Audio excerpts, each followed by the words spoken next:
Assalamualaikum warahmatullahi wabarakatuh. Selamat pagi anak-anak. Apa kabar kalian hari ini? Alhamdulillah baik semuanya ya. Nah, sebelum kita mulai pelajaran, marilah kita berdoa terlebih dahulu.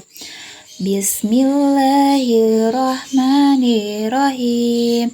Raditu billahi robba wa bil islami dina wa bi Muhammadin nabiyya wa rasula. Rabbi zidni ilma warzuqni fahma. Amin. Nah, hari ini kita akan mempelajari mengenai sejarah kebudayaan Islam. Kita akan mempelajari mengenai mata pencaharian masyarakat Arab sebelum Islam. Nah, ada yang tahu apa saja mata pencaharian masyarakat Arab sebelum Islam? Ada yang tahu? Nah, kalau belum tahu, kita mempelajari bersama-sama ya. Disimak videonya, diperhatikan. Jika ada yang belum jelas atau yang ingin ditanyakan, nanti bisa ditanyakan. Diperhatikan ya. Nah, yang pertama kita akan mempelajari jenis mata pencaharian masyarakat Arab sebelum Islam. Nah, sumber ekonomi utama yang menjadi penghasilan orang Arab adalah perdagangan. Perdagangan menjadi darah daging orang-orang Quraisy, seperti dalam Al-Quran. Yaitu karena kebiasaan orang-orang Quraisy, yaitu kebiasaan mereka berpergian pada musim dingin dan musim panas.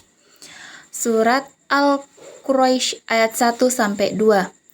Mereka melakukan perjalanan perdagangan ke Yaman pada musim dingin dan ke Syam pada musim panas. Nah, bangsa Arab jahiliyah tinggal di kota dan di pedesaan. Penduduk yang tinggal di kota disebut suku Hadari, yang artinya penduduk yang menetap di kota. Mata pencaharian mereka adalah berdagang. Sementara penduduk pedesaan, bangsa Arab disebut juga dengan suku Badui, yang artinya suka berpindah-pindah tempat.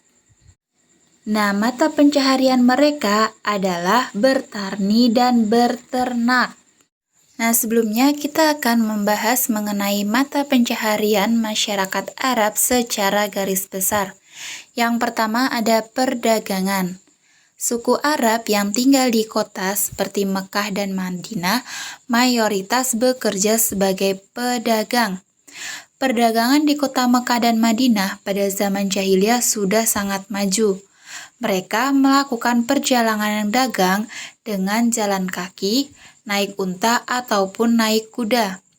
Negara tujuan mereka adalah Syam atau Syria, Yaman, Persia, Habasyi, dan Mesir. Selanjutnya yang kedua ada pertanian.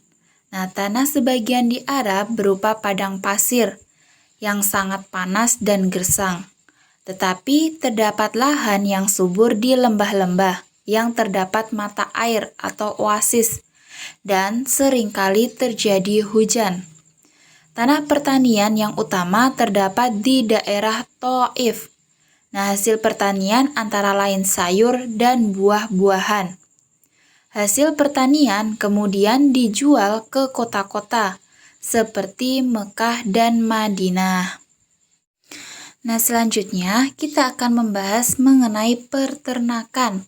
Masyarakat yang bermata pencaharian sebagai peternak adalah suku Arab pedalaman atau suku Badui. Nah, jenis binatang yang dipelihara adalah domba dan unta.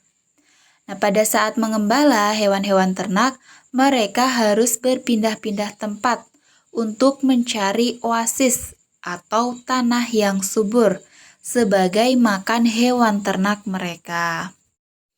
Nah, masyarakat Arab Badui mengkonsumsi daging dan susu dari ternaknya, serta mereka membuat pakaian dan kemahnya dari bulu domba. Yang selanjutnya ada industri. Kegiatan industri merupakan kegiatan ekonomi yang paling lemah di negeri Arab. Mayoritas kegiatan industri adalah sebagai profesi sederhana pada umumnya, yang mana hanya dilakukan oleh para budak. Nah, di antara profesi ini yang sangat menonjol adalah tukang besi, tukang kayu, pertenunan, pembuat senjata, dan lain-lain. Jadi, kegiatan industri merupakan kegiatan ekonomi yang lemah. Dan yang terakhir yang akan kita bahas adalah transportasi. Adapun alat transportasi yang utama saat itu adalah unta. Unta dianggap sebagai kendaraan atau perahu padang pasir. Mengapa demikian? Karena unta merupakan kendaraan yang menakjubkan. Unta memiliki kekuatan yang tangguh, mampu menahan haus dan menempuh perjalanan yang sangat jauh.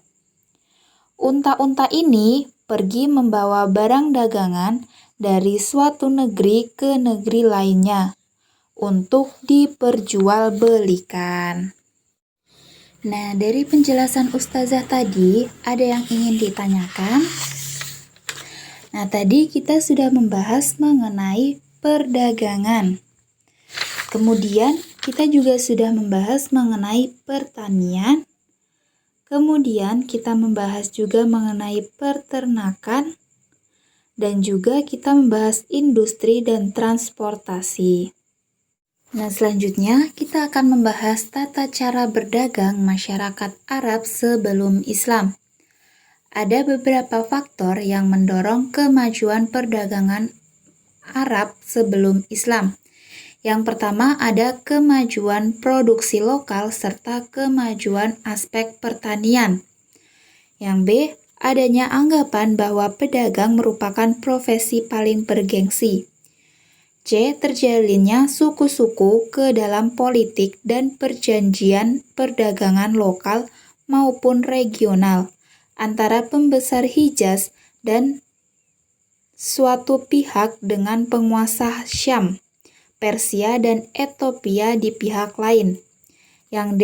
Letak geografis Hijaz sangat strategis di Jazirah Arab. E. Mundurnya perekonomian dua imperium besar, yaitu Bizantium dan Sasania, karena keduanya terlibat peperangan secara terus-menerus. Yang F, jatuhnya Arab Selatan dan Yaman secara politis ke orang Ethiopia pada tahun 535 Masehi, dan kemudian ke tangan Persia pada tahun 257 Masehi. G, dibangunnya pasar lokal dan pasar musiman. H. Tertutupnya lalu lintas perdagangan. Yang terakhir adalah cara perdagangan yang dilakukan masyarakat Arab. Yang pertama ada pengelompokan perjalanan dagang.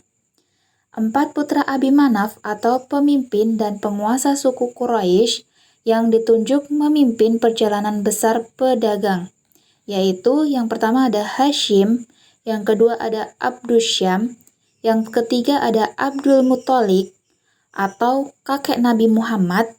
Yang keempat ada Naufal.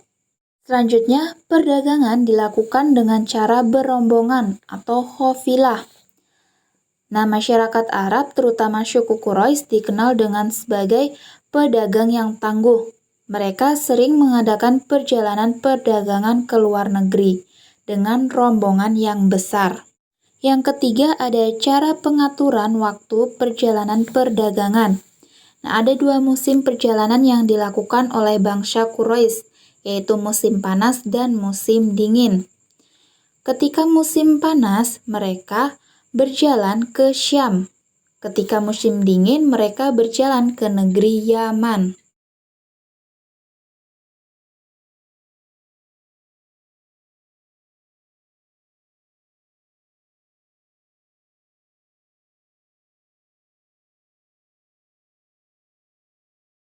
Selanjutnya ada kerjasama dengan cara bagi hasil. Nah, kerjasama bagi hasil yaitu kerjasama dalam mencari keuntungan yang dilakukan oleh 2 orang.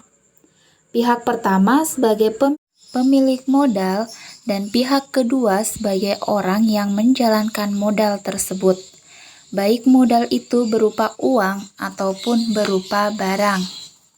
Nah, tadi kita sudah mempelajari mengenai cara perdagangan yang dilakukan masyarakat Arab. Tadi kita sudah mempelajari tentang apa saja anak-anak? Ya, ada yang pertama ada pengelompokan perjalanan perdagangan. Yang kedua ada perdagangan yang dilakukan dengan cara berombongan. Yang ketiga ada dengan cara pengaturan waktu perjalanan perdagangan. Dan yang terakhir ada kerjasama dengan cara bagi hasil. Sekian pembelajaran pada hari ini. Ada kurangnya Ibu mohon maaf. Kita akhiri dengan membaca hamdalah bersama-sama. Alhamdulillahirabbil alamin. Ibu tutup. Wabillahi taufiq wal hidayah. Wassalamualaikum warahmatullahi wabarakatuh.